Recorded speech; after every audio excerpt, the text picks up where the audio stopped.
And we've put filler and Botox everywhere because you've earned that trust and built that relationship with them, and you haven't pushed them. I'm not big about, having a sale at the end of the day.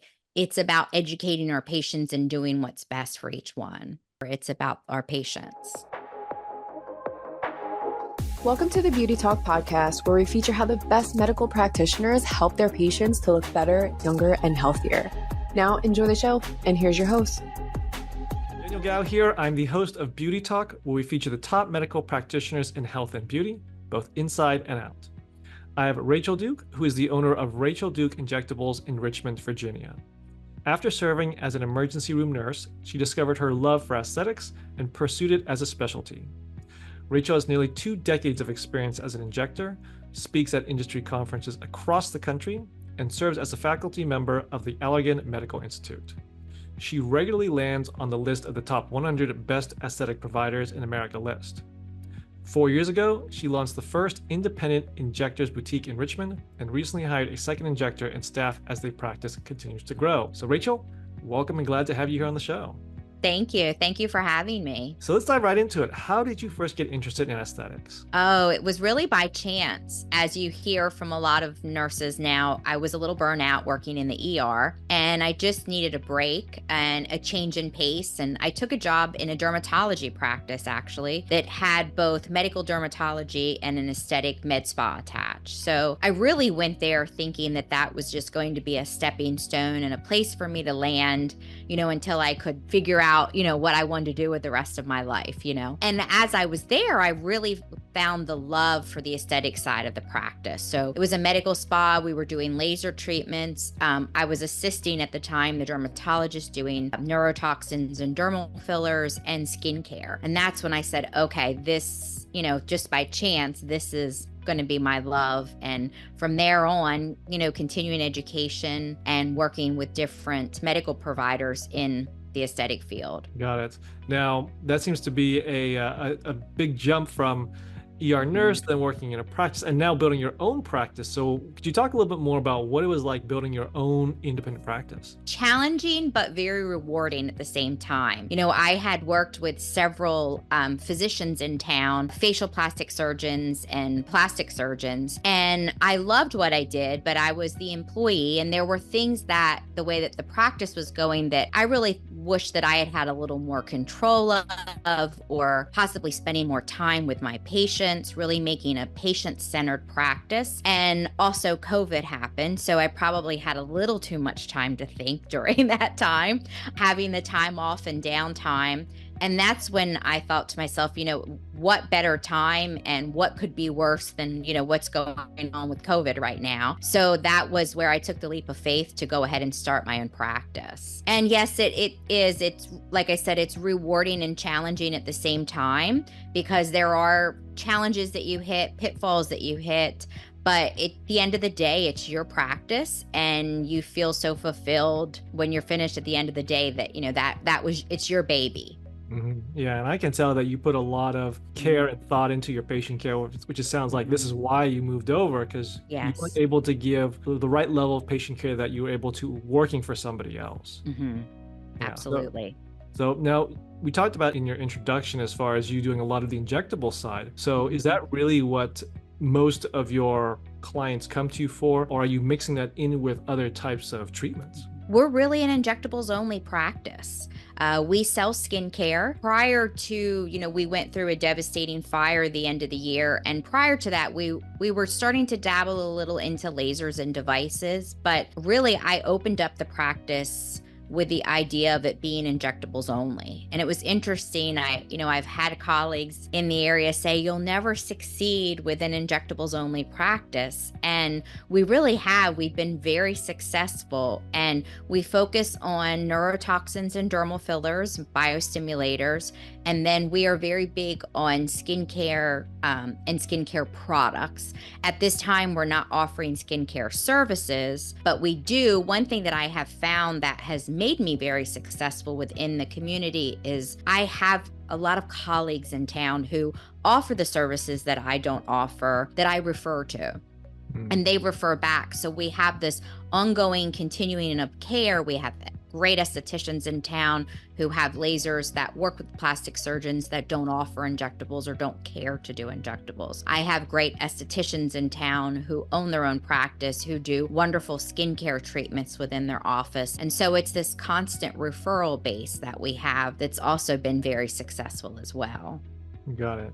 Now, I want to go back to that point you mentioned, whereas a lot of your colleagues were saying you're never going to make it as an injectables only practice, but you've been able to make it successful. So I want to kind of understand a little bit more about your philosophy of why you really just want to focus on injectables only, especially at the time, everyone was telling you it can't be done. It can't be done. Yes. It can't be done. So I want to understand a little bit more about your philosophy, why you decided to go down that path. And I think that's going to also shed some light on why you were so successful doing it. Well, that's the one side that I love the most, of course, in aesthetics. I dabbled a little with lasers in the past in skincare services, but injectables was where my passion is. And I found in other practices that I've worked in, there was this thought process or push to really increase your number of patients. Let's see, how many patients can we see in a day? It was all about quantity over quality.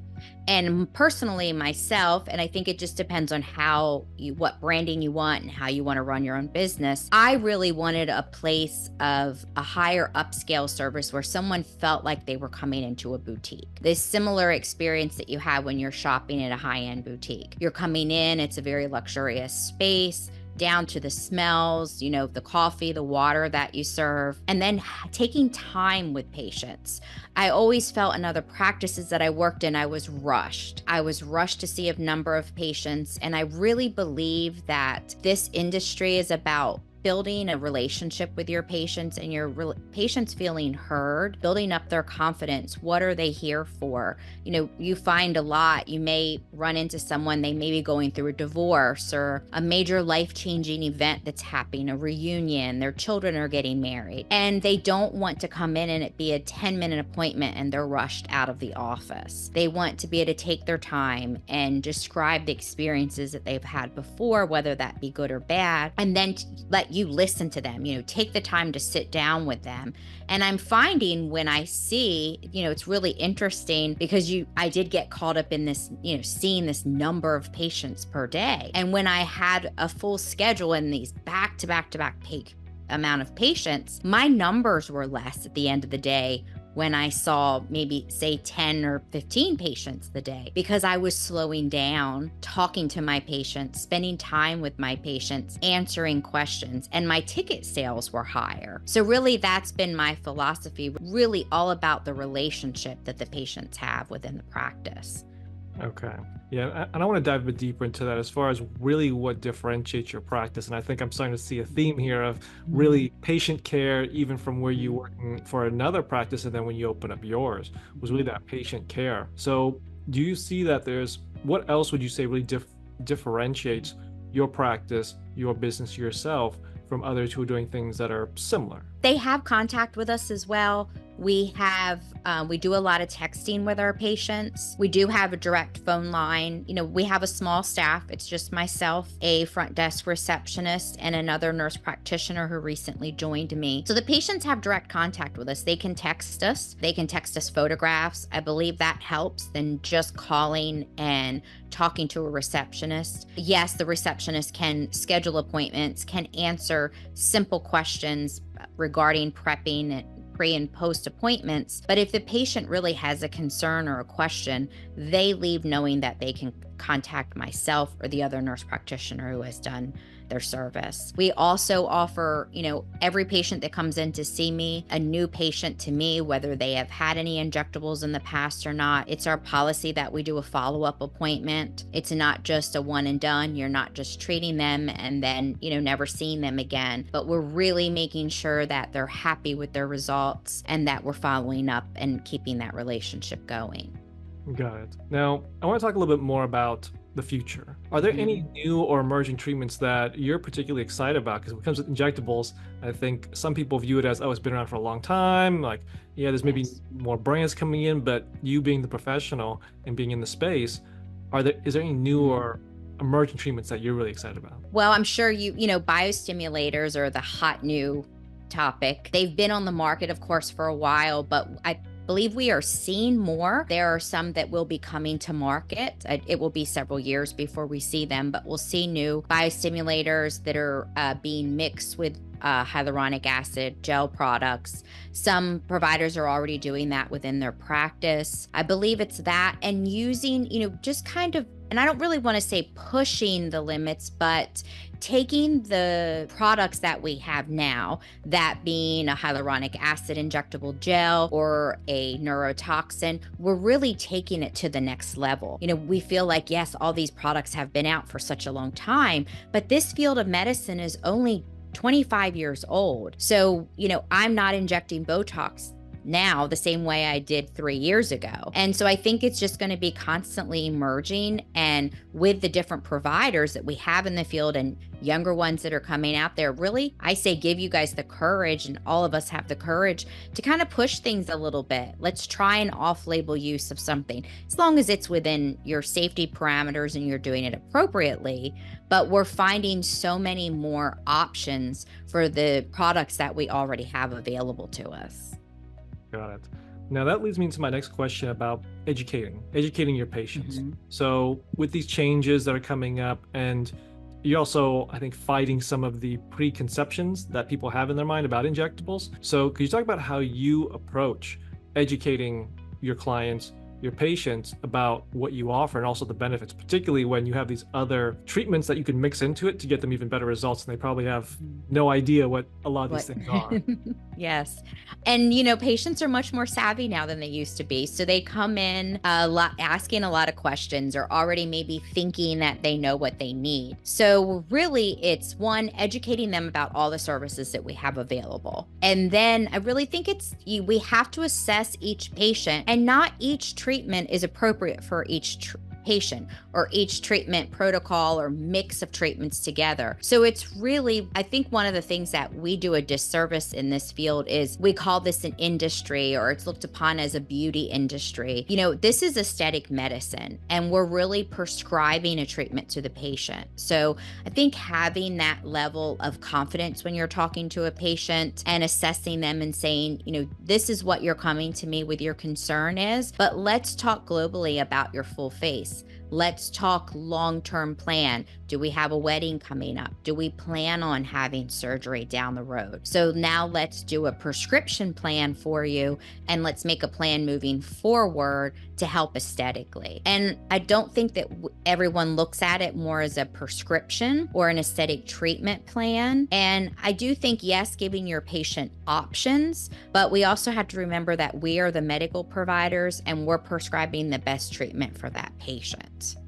Okay. Now you mentioned something very interesting, whereas people come in thinking that they already know what they want or what they need. And so how would you approach that, as far as they come in, they believe they know what they need or what they want, but then that it's something, they need something different, or there's a better option for them. How would you approach a situation like that? That can sometimes be challenging, depending on the patient's age, personality, the patient's budget. So it's really then, kind of taking a step back and educating the patient. Our practice is all about education. We're very big on going to continuing education. I educate, but also making sure our patients understand what treatment they're having and why they're having it. So sometimes, we've all seen it, like, I want Botox here, or I want filler here. They don't even know, one, what Botox is or what filler is. So having a conversation, just one, about the aging process, and then talk in general terms that maybe this is generally how we treat this area with neurotoxin, or whether we do with dermal fillers, and then this would be the appropriate treatment for you. So I just have to take it a step back and do more education about the aging process, and then how we use each kind of category of product to treat each aging process. Pictures help as well, having a great portfolio within your practice. I don't do a lot of posting of before and afters, because a lot of my patients don't always give me permission to do so, but they will allow me to use photos within the practice to show other patients. So it's great to have a portfolio of pictures, especially by decades, a typical 30 something, 40 something, someone in their 60s, to really show a patient a similar photograph of someone that has a similar face shape or age group. That can be very dramatic for the patient as well. Okay. Now, within that vein, I'm sure you have a lot of people coming with the same misconceptions about what you do, the treatments that you provide. So could you share what are some of those common misconceptions that you see most often from your clients? Most of it is that injections are unnatural. A lot of patients will come in, and even, myself and the nurse practitioner that works with me, we always say, yes, it's not uncommon for me to do 80 or 90 units of Botox in my full face and neck. I have multiple fillers injected, biostimulators and dermal fillers. Same with my nurse practitioner. I'm in my 40s, she's in her 30s. And they say, wow, you look natural. Your face is moving, you're making expression.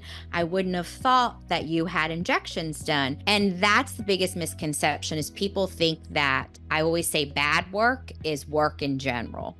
Because if you're doing the filler and Botox appropriately, you shouldn't look that you've had something done. You just want to look your best self. I always tell my patients, if you leave here and your friends are saying, oh my God, you've had your lips done, or oh my goodness, you had filler done, I've not done my job. I want colleagues and friends to say, wow, you look great. Did you just go on vacation, or your makeup's different, your hair's different, something's different, but I can't put my finger on what it is. I would say that's the biggest misconception I see from my patients in practice, is they say, oh, I don't want anybody to know that I've had anything done. Now, yes, you will. If you walk out of here, you're going to have bruising and swelling. That's possible within a week. But once things settle, we want things to look very appropriate and natural. Got it. So it's all about the natural look now. People Yeah, it's correct. It is. Like yes. they did something done. Yes. Now, with that said, is when they're actually in the practice, how do you balance providing that relaxing experience for them, but also ensuring their safety and well-being while you're providing treatment? Well, of course, consent forms, everyone is consented prior to coming in. And then, of course, consented. If not, they're consented while they're here. We have a first aid kit, or we call it our code kit for our possibility for vascular occlusions. We have a protocol within the practice. So that is all available. And my nurse practitioner and myself go through that regularly. For example, I just had a colleague locally who suffered her first vascular occlusion. And just from her experience, we've even updated our protocol within the practice. So we're constantly reviewing that. But we also remind our patients this is a medical procedure. If we get any kickback about having photographs taken, or any kickback about paperwork or consents, we just turn it back around and say, look, this is not getting your nails done or getting your hair cut. We are doing a medical treatment. We are injecting products into your face. We need to have a thorough medical background. We have to have your consent form, and we go through the risks. Now, we don't want to scare patients away from having treatments done, but it's our responsibility as medical providers, of course, to make sure that the patients are aware of the risks that are associated with the treatment. Okay.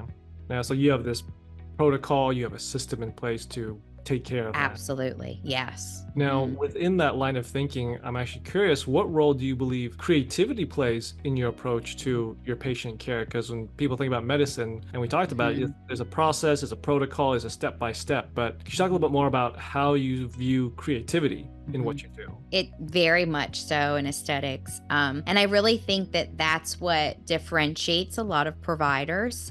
My aesthetic approach may be slightly different than someone down the street. I have a much more conservative, natural approach, where I may have a colleague down the street who maybe does a little bit more of the contour or the larger lip. And I think that's where the aesthetic approach and the artistic side comes in. A lot of people like to say this is a mix of, art and science.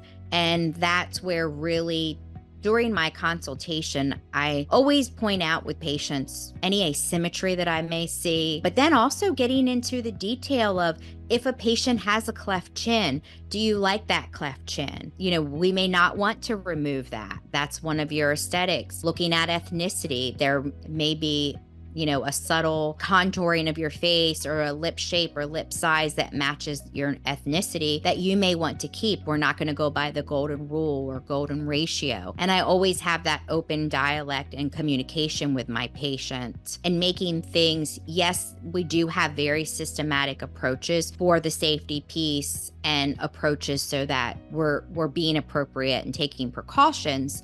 But we also always want to let the patient know every patient's not treated exactly the same. We may alter the Botox treatment slightly, or one eye may get a little bit more because one may be larger or smaller than the other. But we're having that open conversation with the patients as well. Got it. Now, I'm sure that even with your experience and even with processes and protocols in place, I'm sure you've had some challenging cases that have come through your door over the years. So could you talk about an example of one challenging case or cases that you worked on and how you were able to get them a successful result at the end of it? Well, I can share a challenging where we actually had to fire the patient. And, sometimes that happens as well. I think it's, having realistic expectations. I train a lot of new providers, and I always say, if you get that gut feeling that maybe you're not meeting that patient's expectations, they may not be an appropriate patient for aesthetic treatments. For example, it was a first patient I had to fire as a provider, and she came in every time with, a huge notebook full of notes and lots of unrealistic expectations and questions. And we finally just had to have the conversation that I'm not meeting your expectations and needs, and I may not be the appropriate provider for you. So you have those scenarios or those difficult patients. You also have ones, it's a common thing now, we have always seen this, but we're talking about it more, especially on podium, body dysmorphia. That is a true thing that in a lot of practices, we don't have a screening protocol, but there are a lot of practices that do. And if you feel the patient's not appropriate, or one of the questions, I was just talking to my NP who started with me the other day, if you feel that the patient's not mentally prepared to deal with a complication, and we know with filler injections, you can have a vascular occlusion, and even worse than that, there is a risk for blindness in some high-risk areas that we inject. If you don't feel that the patient is mentally appropriate to deal with the side effects that come with that, they may not be an appropriate candidate to have the treatment done. So those are things that we really have to look into. The other one is, you were asking a little more simply just about how do you flip that difficult patient. Again, it's just building that trust. One of my other favorite patients is the one that comes in and says, I only want Botox between my eyes for the 11. I'm never going to do anything else. I don't believe in filler. I don't believe in having Botox. I want it the smallest amount, the most natural that you can inject. And you do that. And then 3 years later, she's your best favorite patient, and we've put filler and Botox everywhere because you've earned that trust and built that relationship with them, and you haven't pushed them. I'm not big about, having a sale at the end of the day. It's about educating our patients and doing what's best for each one. Got it. Now, we were talking about challenges. You mentioned earlier that your building had a fire earlier. So could you talk about the not trauma, but the difficulty of that experience and how you were still able to push forward through that challenge and that obstacle? For me, it was a challenging time. The end of January, the space that we were leasing, the building burned down, and we completely lost everything. All of the tenants that were in the building as well lost their space. And, it was a difficult couple of months. I was very lucky that I was able to get into a temporary space pretty quickly. So I was at least able to start seeing patients. But there were many times that I said, I'm not going to do this anymore. I was close to just hanging up the towel and say, I'm not going to inject anymore. This is not meant to be. And I don't want to, I kept saying, I don't want to rebuild. I'm not doing this all over again. But colleagues and close, friends, family really reminded me that, and I think this is what's so important is, yes, you can have these beautiful, big, marble clad, shiny spaces, right? But what is it really about? It's about your relationship with your patients. Because even though I didn't have a physical space, I did this beautiful build out, custom cabinets, all the things. It was going to be like the year, and 2024 was going to be it with this great new space. I had to remember that I didn't lose my book of patients and I didn't lose my patients. I may have to be in a temporary space, or maybe not the bright and shiny place that I thought I was going to be, but you have to remember what it's about. And the patients still came and the patients supported me. So I think we get caught up, especially with, social media can be a wonderful thing to help grow our practice. But I think a lot of times those of us that especially have small businesses can get caught up in all the bright and shiny things and kind of forget what it's about. And we have to remember it's about our patients. Got it. Now, Rachel, where do you think the future of aesthetics is going? Good question. I would say, more recently, my thought is turning more towards regenerative medicine. I think with the biostimulators that we're seeing, PRP and PRF, I really believe we're going to see a lot more of this incorporated into our practice than we ever have before. Also, really looking holistically, not just, I just do the head and neck. I just inject head and neck only. But I think that we may be missing out, or more long term looking holistically at the whole body. Patients' nutrition, their sleep pattern, diet, weight, exercise, all of that plays such a big role in aging. So I think that's going to be really the future of aesthetics. Got it. Now, Rachel, I have one last question for you, but before I ask it, I want to point people to your website at www.rachelduke.com. Now, my last question is, what do you think is the most important piece of advice you can give to someone who's thinking about getting some type of aesthetic procedure done, but isn't sure which provider to choose? Great question. I would say, one, look at work, look at before and afters. You have to align aesthetically with the patient, or the patient has to align aesthetically with the provider. So you want to look at providers that also maybe personality fits appropriately. I find that's where social media can help, kind of finding the patient's vibe, or keep saying patient, finding the provider's vibe. Is it someone that you like, aesthetically pleasing? Also, referrals. Ask around. If you have friends, colleagues that you like their appearance, you like the way things are looking. Hey, what are you doing? What are you doing skincare wise? Are you doing it in injectables? And if you do, would you mind sharing? A lot of people nowadays are very open to talking about having things done. Also, you want to look at education. You want to make sure that it's just not someone who has taken a overnight or weekend course and they're setting up shop, because we are seeing that a lot now. You want to make sure that your providers are appropriately educated and that their training is appropriate. Well, there you have it. Rachel sharing her expertise.